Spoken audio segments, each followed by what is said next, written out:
తెలంగాణ ప్రజల భావోద్వేగం వ్యవసాయము నీళ్లు. ఈరోజు నేను మీ అందరితో ఒక్క మాట చెప్పదలుచుకున్నా. ఇది మీకు ఉద్యోగం కాదు, ఇది మీకు భావోద్వేగం.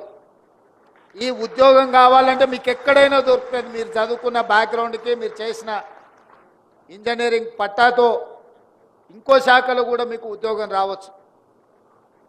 ఇది ఉద్యోగం కాదు, ఇది మీకు ఒక భావోద్వేగం.